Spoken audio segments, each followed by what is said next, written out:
بسم اللہ الرحمن الرحیم۔ آج ہم انتہائی اہم ایک موضوع پر بات کریں گے جو ہر فن حدیث کے ساتھ تعلق رکھنے والے طالب علم کے لیے انتہائی اہمیت کا حامل ہوگا۔ وہ یہ ہے کہ جس وقت ایک راوی ہوتا ہے اس راوی کے درمیان مختلف محدثین کرام کے اقوال کا تعارض آ جاتا ہے۔ کچھ محدثین کرام جو ہیں وہ اسے فرماتے ہیں کہ یہ ثقہ ہے، کچھ فرماتے ہیں ضعیف ہے، کچھ فرماتے ہیں منکر ہے۔ تو اس طریقے سے اگر مختلف محدثین کرام اگر کسی ایک راوی کے اوپر حکم لگائیں، مختلف حکم لگائیں کسی ایک راوی پر ثقہ ہونے کا یا ضعیف ہونے کا، تو اب اس راوی کے بارے میں فیصلہ کیسے کیا جائے گا کہ یہ راوی ثقہ ہے یا ضعیف ہے، منکر ہے، اس راوی کی کیا حیثیت ہے، کیسے جانچ پڑتال حاصل ہوگی؟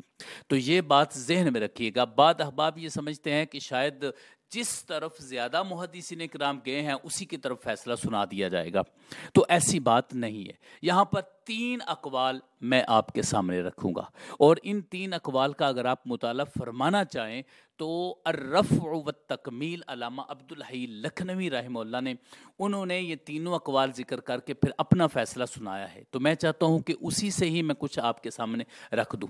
3 اقوال ہیں ایسے شخص کے بارے میں جس کے بارے میں محدثین کرام مختلف الآراء ہیں، یعنی بعد نے ان کو ثقہ قرار دیا، بعد نے ان کو اس راوی کو ضعیف قرار دیا۔ تو فیصلہ کیسے ہوگا؟ یہ پہلا قول جو میں عرض کروں گا وہ یہ ہے کہ ان الجرح مقدم مطلقاً، کہ جو جرح ہے وہ مطلقاً مقدم ہوگی، یعنی بعض لوگوں نے جرح کی ضعیف قرار دے دیا، بعض لوگوں نے ثقہ کہا اور اس کو قابل قبول قرار دے دیا۔ تو اب پہلے قول کے مطابق جو جرح ہے وہ مقدم ہوگی، تعدیل مقدم نہیں ہوگی، یہ پہلا قول ہے۔ اس کی دلیل وہ کیا دیتے ہیں؟ اس کی دلیل یہ دیتے ہیں کہ چونکہ جو تعدیل ہے کسی کی صفائی بیان کر دینا کہ یہ بہت اچھا ہے، یہ تو ایک عام سی بات ہے، لیکن جب کوئی کسی کو کہتا ہے کہ یہ بندہ ٹھیک نہیں تو فوری طور پر پوچھا جاتا ہے کہ اس کی وجہ کیا ہے، کون سی ایسی خرابی ہے۔ تو اس لیے انہوں نے کہا کہ جرح مقدم ہوگی، کیوں؟ اس لیے کہ جو بھی جارح اس کے بارے میں بات کرتا ہے تو اس کا کوئی نہ کوئی خفیہ ایسا سبب سامنے لے کر آتا ہے، تو جب وہ سامنے لے کر آتا ہے اس کا کوئی بھی ایسا خفیہ سبب، اس کے ضعف کا سبب، تو اس کا مطلب ہے کہ اس نے اس کی تحقیق زیادہ کی ہے، اس وجہ سے جرح مقدم ہوگی۔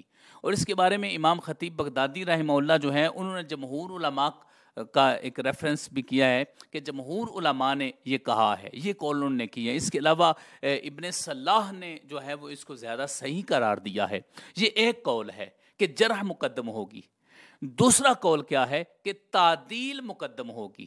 یہاں پر وہ فرماتے ہیں ان کان عدد المعدلین اکثر قدمت تعدیل، کہ اگر جو معدلین ہیں ان کی تعداد زیادہ ہو جائے گی تو تعدیل کو آگے، یعنی مثال کے طور پر 5 لوگوں نے ایک راوی کو ضعیف کہا ہے اور 10 لوگوں نے ان کو ثقہ کہا ہے، تو اب 10 لوگوں کی بات مانی جائے گی، ایک کی نہیں مانی جائے گی۔ یہ دوسرا قول ہے، یعنی معدلین کی تعداد دیکھی جائے گی۔ اس کے بارے میں امام خطیب بغدادی رحمہ اللہ نے جو ہے وہ کفایہ میں اس کو ذکر کیا ہے، دوسرا قول۔ اور اب آ گیا تیسرا قول، کہ تیسرا قول کیا ہوگا؟ تیسرے قول کے مطابق کیا محدثین کرام فرماتے ہیں؟ وہ یہ ہے انه يتعارض الجرح والتعدیل فلا يترجح احدهما الا بمرجح، کہ جب جرح اور تعدیل کا تعارض آ جائے آپس میں تو پھر اس تعارض کو کسی دلیل سے رفع کیا جائے گا۔ ایسے ہی نہیں ہے کہ کسی ایک چیز کو ہم ترجیح دے دیں اور دوسرے کو پیچھے چھوڑ دیں، ایسا نہیں ہوگا، بلکہ کوئی ایک دلیل ہمارے پاس موجود ہوگی۔ یہاں پر علامہ عبدالحی لکھنوی رحمہ اللہ کی طرف سے جو موقف سامنے آیا، یا اس کے علاوہ جو انہوں نے دلائل دیے امام جلال الدین سیوطی رحمہ اللہ کے حوالہ سے اور امام ابن حجر اسقلانی اور کچھ اور بھی محدثین کرام کے حوالہ سے، کہ جس وقت ایک طرف جرح آ جائے اور ایک طرف تعدیل آ جائے تو فیصلہ کیسے ہوگا؟ تعداد کا بالکل اعتبار نہیں ہوگا، نہ ہی مطلقاً جرح کو مقدم قرار دیا جائے گا، بلکہ ہوگا کیا؟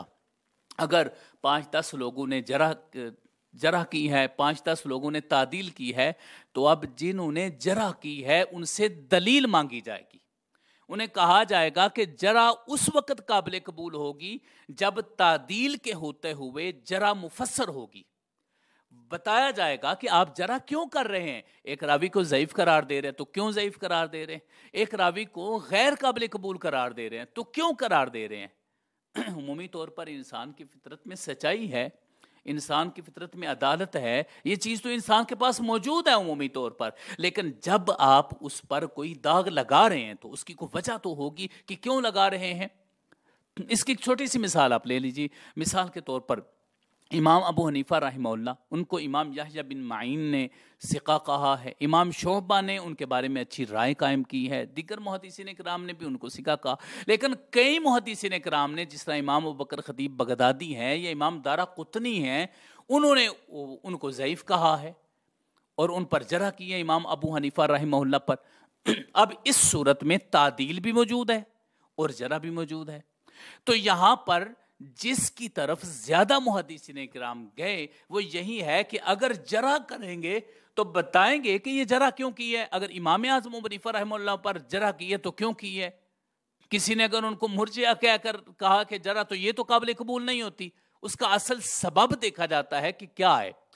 اگر کوئی متشدد کرتا ہے تو دیکھا جاتا ہے کہ یہ متشدد تھا اس میں, تو اس لیے اس نے جو ہے نا وہ, یا اس کا جو مذہب تھا فقہی وہ کوئی اور تھا جس کی وجہ سے اس نے ان کی جرح کی ہے.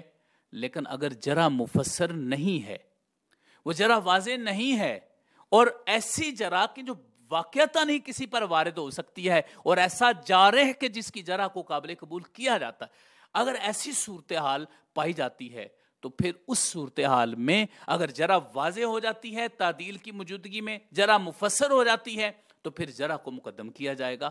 ادروائز کیا کیا جائے گا, اگر جرح مبہم ہے, واضح نہیں ہے, بس کہنے والے نے ضعیف کہہ دیا یا کہنے والے نے کہا جی ان کی روایت قابل قبول نہیں ہے, تو پھر اس سے پوچھا جائے گا وجہ بتاؤ. اگر وجہ نہ بتائی, وجہ موجود نہیں ہے ان کی قبولیت کی اور تعدیل موجود ہے, تو پھر وہ راوی ثقہ ہوگا.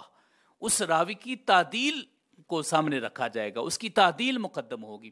لہٰذا فائنلی میں یہ عرض کرنا چاہتا ہوں کہ ہم فیصلہ جو کریں گے اس راوی کے بارے میں جس کو بعد نے ضعیف کہا, بعد نے ثقہ کہا, تو ضعیف کہنے والوں کے دلائل دیکھیں گے. اگر وہ راجے آ گئے تو وہ مقدم ہو جائیں گے, اور اگر مطلقاً کہہ دیا, مبہم کہہ دیا, صرف ضعیف کہہ دیا, تو پھر جن لوگوں نے تعدیل کا حکم لگایا ان کی بات قابل قبول ہوگی, چاہے یہ 5 ہوں اور جو جرح کرنے والے ہیں وہ 10-15 ہوں.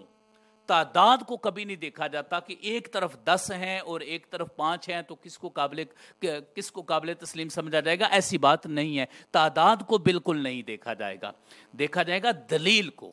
اگر دلیل جارح کے پاس زیادہ مضبوط ہے تو اس کی بات مانی جائے گی, اگر اس کے پاس دلیل بالکل کوئی نہیں تو پھر تعدیل والی بات کو مانا جائے گا. تو اس طرح جب تعارض آ جاتا ہے, ایک ہی راوی میں کے بارے میں مختلف اقوال آ جاتے ہیں, تو پھر تعدیل کو بالکل نہیں دیکھا جائے گا اور نہ ہی کسی کو ایسے ہی آگے کر دیا جائے گا کسی چیز کو, بلکہ دلیل کو دیکھا جائے گا اور راجح جو قرار دیا جائے اور اس کی وجہ دیکھی جائے گی. اگر دلیل موجود ہے تو اس پر عمل کیا جائے گا. لہٰذا یہ ایک چیز جو فن حدیث کے ساتھ شغف رکھنے والے لوگوں کے لیے تھوڑی سی مشکل پیدا کرتی ہے کہ وہ فیصلہ کیسے کرے گا.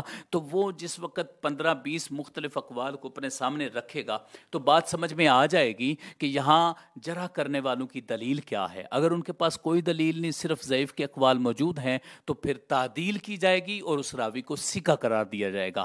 اس بنیاد پر جب آپ فیصلہ کریں گے تو پھر سند کے متعلق فیصلہ کرنا آپ کے لیے آسان ہو جائے گا. تو یہی راجے, یہی زیادہ بہتر ہے. یہاں پر امام جلال الدین سیوطی رحمہ اللہ کا ایک قول جو ہے وہ میں ذکر کرنا زیادہ مناسب سمجھوں گا. اذا اجتمع فیہ ای فی الراوی جرح مفسر و تعدیل فالجرح مقدم ولو زاد عدد المعدل هذا هو الاصح عند الفقهاء والاصولیین.